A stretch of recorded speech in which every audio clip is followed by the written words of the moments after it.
Bloomberg Audio Studios. Podcasts, radio, news. When you think about Ozempic and other similar drugs, it's likely one group of people comes to mind. TikTok is all over it, and so are some celebrities. Speculation surrounding celebrities who've slimmed down dramatically. Not everyone who needs them can get them, and some who don't need them for medical use may be the problem. Eli Lilly, the company behind two similar drugs, Zepbound and Mounjaro, even aired an ad during the Oscars criticizing celebrities for contributing to shortages. For the smaller dress or tux, for vanity. But that's not the point. So you might think that places like Hollywood or New York City would have the highest concentration of people on these drugs. Places packed with the rich and famous, influencers, people with money to spend on their appearance. That's exactly what Marie Ellis thought. When I first got on TikTok and seen all this, I was like, what is this? Is this for real or is this just for people in Hollywood? She's an accountant in Kentucky, and she says she struggled with weight loss her whole life until she tried Mounjaro. So I've been on about a year and a half, and I've lost 81 pounds. And Marie isn't the only one. My sister-in-law was doing the same thing. I mean, she was dropping 6 to 10 pounds every time she weighed in. You can eat whatever you want to. I mean, my husband has not changed anything and lost 40 pounds. Marie and her husband and her sister-in-law are just a few of the people in her community who have taken these drugs. It turns out the epicenter of the weight loss shot boom wasn't a wealthy, image-obsessed enclave like Hollywood or Manhattan's Upper East Side, but right in Marie's own backyard. Today on the show, welcome to Ozempictown, USA. We take a look at Bowling Green, Kentucky, the area with one of the highest concentrations of prescriptions for weight loss drugs in the United States, and unpack what it can tell us about how these drugs could transform communities across the country. This is The Big Take from Bloomberg News. I'm David Gura.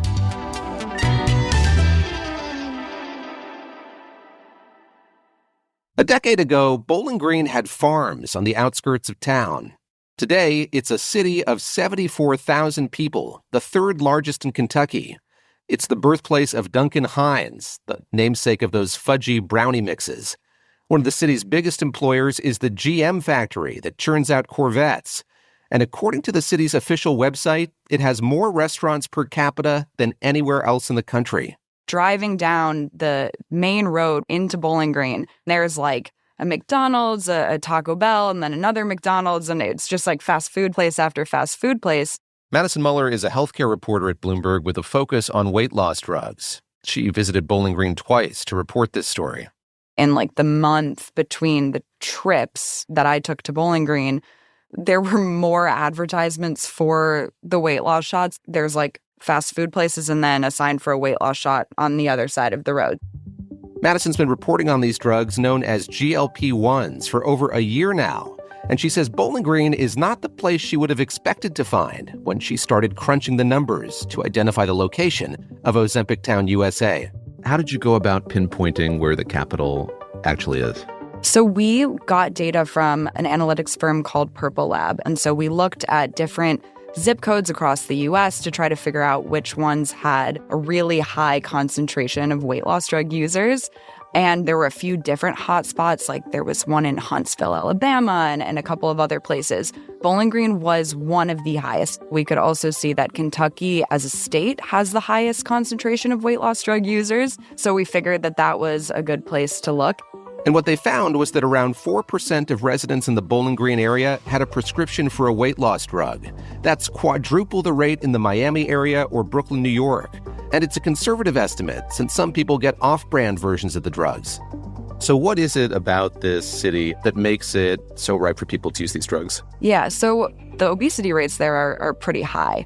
And people there also have the means, in many cases, to afford these drugs, which are quite expensive. They're like $1,000 a month. A lot of big employers there were also covering the drugs. So those conditions sort of made it like the perfect place for these drugs to really take off. And for most people, these drugs work pretty quickly, relatively speaking. And so they tell their, cousin, they tell their friends, they tell their whoever, and then it just sort of spreads like wildfire. Madison and her colleagues wanted to know what it's like to live at the very center of America's weight loss drug craze. But the idea that they were at the heart of it all took some people by surprise. We went to a place called Posh Salon, and it was funny seeing the women in the salon sort of laugh about Ozempic, because they're like, what are you talking about? Bowling Green's the capital of, Ozempic in the U.S. But then they were all like, actually, yeah, the more that we think about this, everyone we know is on these drugs, including Nikki Wilson, the owner of this salon, who lost like 20 pounds and then stopped taking it. But her clients noticed her weight loss, asked her what she was doing. I mean, I don't care to talk about it. Like, everybody would ask me how I lost weight, and I would say the shots. I wasn't like, I'm working out and doing a diet. She told them she was on one of the weight loss shots and says that a lot of her clients ended up going on the shots as well as a result. Yeah, I have a lot of clients that do it too. So one of my clients, she came in yesterday, she's lost 14 pounds. Wow. Madison also visited a local doctor in Bowling Green, Dr. Suman Shakar. She's been practicing family medicine there for the past decade. And when she moved to Bowling Green, she was very struck by the number of people with obesity and the number of patients that she was seeing across the board, kids to elderly people, and then the consequences of obesity, so like heart disease and other issues developing in pretty young people. It is much easier to educate a 40-year-old than like a 10 to 15-year-old. We are seeing a lot of like hypertensive and obese patients in that age group. And for a long time, she didn't really have that many tools that were effective to help that besides diet and exercise and some of the older weight loss drugs that weren't as effective.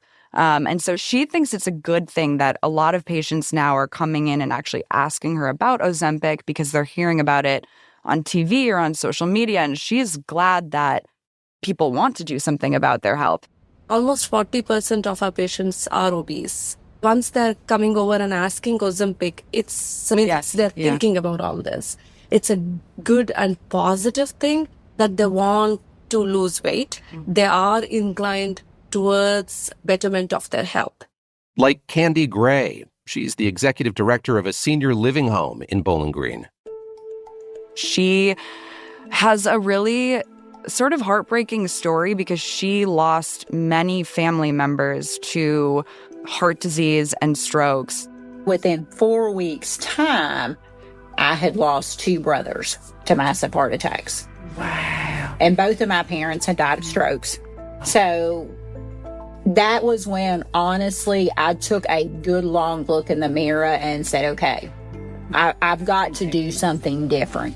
That was sort of her turning point. That's why she decided to go on Ozempic. What was her experience like on the drug? Yeah, she lost a lot of weight, and she had a really good experience, no side effects. The compliments were rolling in. They'd say, honey, you really lost the weight. What'd you do? I'd say, I took him shots like everybody else. She was like, I have no shame in telling people that I used these weight loss drugs because, she thinks that they should be destigmatized. Obesity is a disease. Treating obesity, it's really no different. How much did it change her eating and drinking habits broadly and beyond that, maybe social habits as well? Candy is a very social person and was telling us that Southern culture really revolves around eating. If you think about it, how many of our social events, and I know you know this, they're all surrounded around food. And so that was something that was difficult to navigate at first, but she didn't want to give up her social life. She has kids, she has friends, her and her husband go out to Friday night dinners with their friends. That's something that she wasn't willing to give up, so she just figured out how to tailor her experience to the weight loss drugs. Do we still do our every Friday night dinners with our friends? Absolutely, if we can. Am I eating half of what I used to eat before? Mm-hmm. Yes. But if eating half of what they used to is good for their health, for businesses in Bowling Green, there could be some undesired side effects. One of the main things we were really interested in figuring out in Bowling Green is, are these drugs changing the economy? Coming up, the surprising ways that Ozempictown, USA's economy has been transformed by these drugs.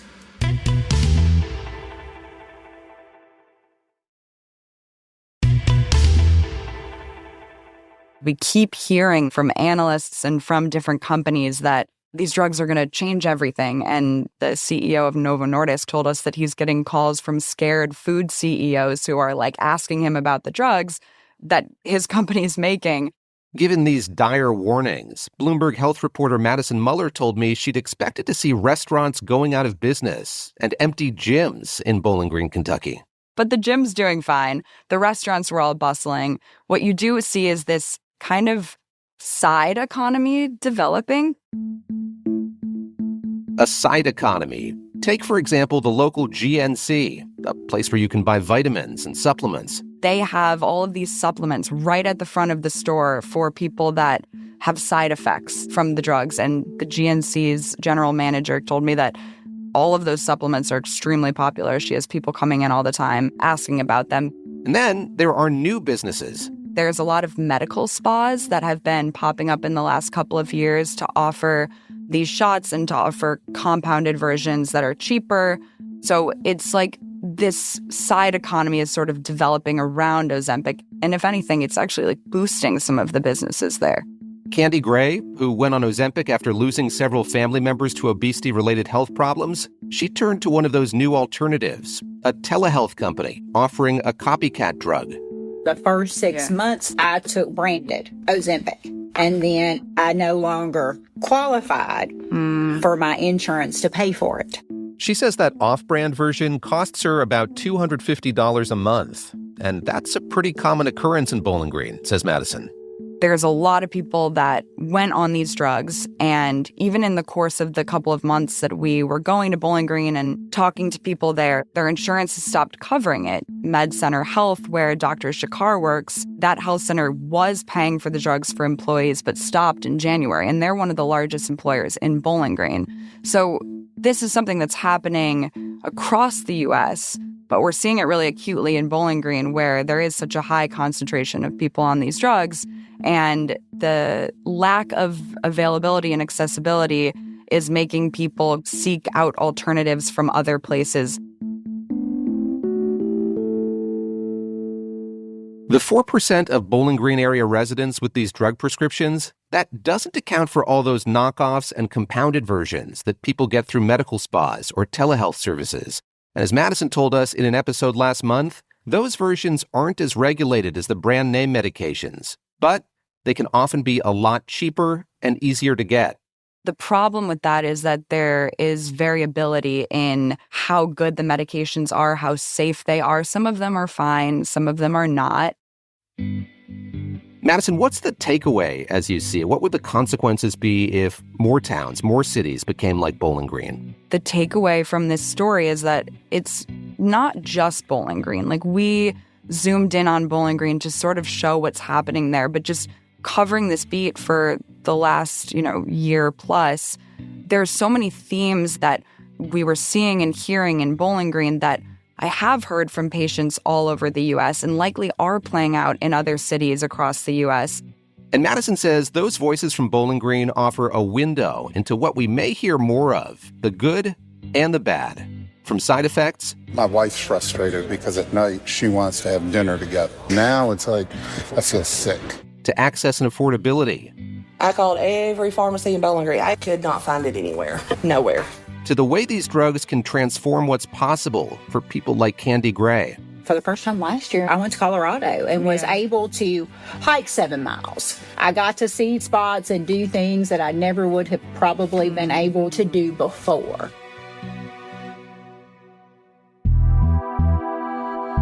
This is The Big Take from Bloomberg News. I'm David Gura. This episode was produced by Julia Press. It was fact-checked by Jessica Beck and edited by Aaron Edwards and Rebecca Greenfield. It was mixed by Blake Maples. Our senior producers are Kim Gittleson and Naomi Shavin. Our senior editor is Elizabeth Ponso. Nicole Beamsterboer is our executive producer. Sage Bauman is Bloomberg's head of podcasts. Thanks so much for listening. Please follow and review The Big Take wherever you get your podcasts. It helps new listeners find the show. We'll be back tomorrow.